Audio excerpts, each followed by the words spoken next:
Évangile de Jésus-Christ selon saint Luc. Alors que Jésus approchait de Jéricho, un aveugle mendiait, assis au bord de la route. Entendant la foule passer devant lui, il s'informa de ce qu'il y avait. On lui apprit que c'était Jésus le Nazaréen qui passait. Il s'écria : « Jésus, fils de David, prends pitié de moi. » Ceux qui marchaient en tête le rabrouaient pour le faire taire. Mais lui criait de plus belle : « Fils de David, prends pitié de moi. » Jésus s'arrêta et il ordonna qu'on le lui amène. Quand il se fut approché, Jésus lui demanda : « Que veux-tu que je fasse pour toi ?»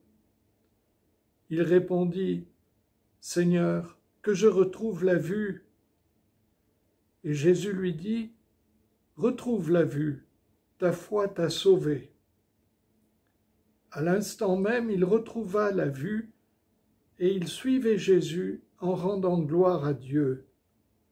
Et tout le peuple, voyant cela, adressa une louange à Dieu.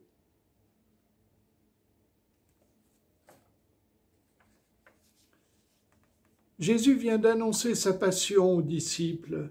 Il est maintenant en marche vers Jérusalem. Sur ce chemin, les signes donnés nous rapprochent du temps de grâce où Dieu sauve en se donnant totalement par amour pour nous. Laissé sur le bord du chemin, sans doute méprisé et considéré comme indigne, l'aveugle crie vers celui qu'il ne voit pas. Pourtant, son cœur semble le connaître autrement mieux que d'autres. Ce Jésus, on le dit de Nazareth, mais l'aveugle crie vers lui en l'appelant « Fils de David » et même « Seigneur ». À cause de la foi de cet homme, Jésus le guérit.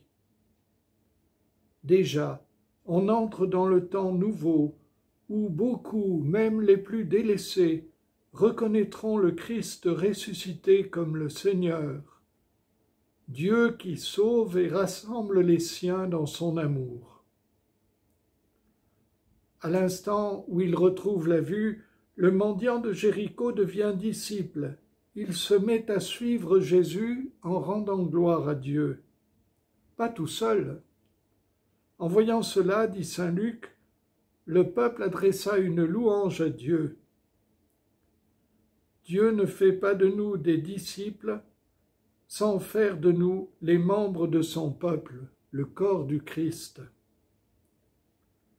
Pour adorer le Seigneur, nul temps plus favorable que celui où il nous rassemble autour de lui, tous différents, tous pécheurs pardonnés, tous heureux du don que les autres reçoivent en même temps que nous.